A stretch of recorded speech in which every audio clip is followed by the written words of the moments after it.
திண்டுக்கல் மாமுகோவிலூர் ஊராட்சி மன்றத்தில் வைத்து லஞ்சம் பெற்ற ஊராட்சி செயலாளர் ஜோதிலட்சுமி மற்றும் அவருக்கு உதவி செய்த கணவர் ராமசாமி கைது. திண்டுக்கல் ஊராட்சி ஒன்றியத்துக்குட்பட்ட மாமுகோவிலூர் கிராமத்து ஊராட்சி ஒன்றியம் செயல்பட்டு வருகிறது. இங்கு ஊராட்சி செயலாளராக ஜோதிலட்சுமி இருந்து வருகிறார்.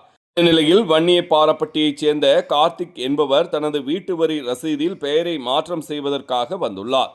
இந்த நிலையில் ஊராட்சி செயலாளர் ஜோதிலட்சுமி லஞ்சமாக ரூபாய் 3000 கேட்டதாக கூறப்படுகிறது.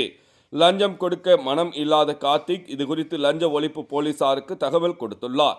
அதன் பேரில் டிஎஸ்பி நாகராஜன் தலைமையிலான லஞ்ச ஒழிப்பு போலீசார் ரசாயனம் தடவிய ரூபாய் நோட்டுகளை கார்த்திக் மூலம் ஊராட்சி செயலாளர் ஜோதிலட்சுமிக்கு வழங்க கோரியுள்ளனர்.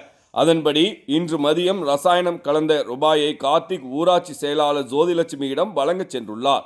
அப்போது ஊராட்சி செயலாளர் பணத்தை வாங்காமல் அவரது கணவர் ராமசாமியிடம் வழங்க கூறியுள்ளார். பணம் வழங்கும் போது மறைந்திருந்த லஞ்ச ஒழிப்பு போலீசார் ராமசாமியை கையும் களவுமாக பிடித்துள்ளனர். இதனை அடுத்து ஜோதிலட்சுமி மற்றும் அவரது கணவர் ராமசாமி ஆகியோரை கைது செய்து ஊராட்சி மன்ற அலுவலகத்தில் வைத்து விசாரணை செய்தனர்.